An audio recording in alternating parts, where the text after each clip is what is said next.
India TV YouTube channel को subscribe करें और बेल आइकन दबाएं।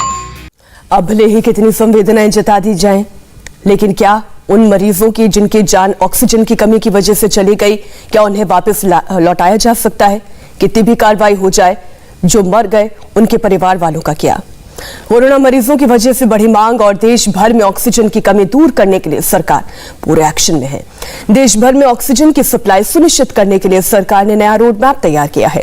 कोविड-19 केस के कारण ऑक्सीजन की बढ़ती मांग को देखते हुए केंद्र सरकार ने कई राज्यों को ऑक्सीजन का कोटा बढ़ा दिया है।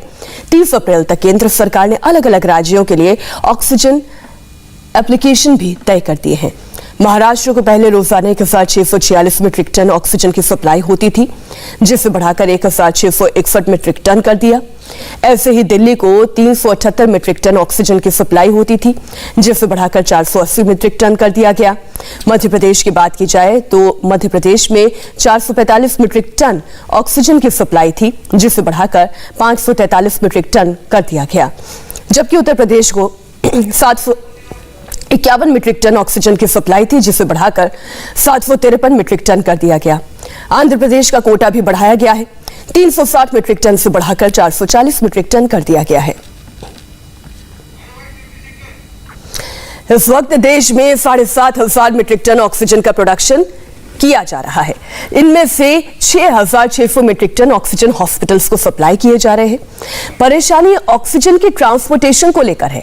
हमने आपके सामने जो आंकड़ा रखा उससे आप ये समझ गए होंगे कि देश में ऐसा नहीं है कि ऑक्सीजन की सप्लाई कम, ऑक्सीजन का प्रोडक्शन कम हो रहा है। ऑक्सीजन का प्रोडक्शन भरपूर हो रहा है, लेकिन उसके ट्रांसपोर्टेशन और सप्लाई में दिक्कत है और इसे ठीक करने के लिए वॉर फ्रंट पर सरकार जुटी है। हमारे देश में जो प्रोडक्शन होता है वो लगभग 7,500 मीट्रिक टन है। आज जब हम आपसे बात कर रहे हैं, हम देश में सभी राज्यों को 6,600 मीट्रिक टन 7,500 में से एलोकेट कर रहे हैं। 30 अप्रैल तक के लिए हमने राज्यों का डिफरेंट ऑक्सीजन प्लांट्स के साथ मैपिंग भी किया है। ये एक डायनेमिक एक्सरसाइज है। सरकार एक और ऑक्सीजन के प्रोडक्शन पर जोर दे रही है, वहीं दूसरी ओर ऑक्सीजन के ट्रांसपोर्टेशन को लेकर जारी परेशानी को दूर करने का भी काम कर रही है। सरकार इस मामले में वॉर फ्रंट पर जुटी है। ऑक्सीजन सप्लाई से जुड़ा एक कंट्रोल रूम स्थापित किया गया है। ऑक्सीजन सप्लाई के लिए यह कंट्रोल रूम 24 घंटे काम करेगा।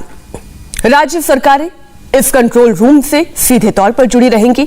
ऑक्सीजन की सप्लाई के लिए ग्रीन कॉरिडोर बनाए जा रहे हैं। अलग अलग राज्यों को ट्रेन के जरिए ऑक्सीजन की सप्लाई की जा रही है। 9 उद्योगों को छोड़कर ऑक्सीजन के औद्योगिक इस्तेमाल पर पूरी तरह से रोक लगा दी गई है। मेडिकल ऑक्सीजन की बढ़ती मांग को देखते हुए केंद्र सरकार ने विदेश से 50,000 metric ton medical oxygen import करने का काम किया है। महाराष्ट्र की बात करेंगे। महाराष्ट्र में कोरोना से हाहाकार के बीच उद्धव सरकार के वायरस पर लगाम लगाने के लिए। नमस्ते, मैं हूं मीनाक्षी जोशी। वीडियो और खबरों से अपडेट रहने के लिए India TV YouTube channel subscribe करें, बेल आइकन दबाना ना भूलें। जुड़े रहें इंडिया टीवी के साथ।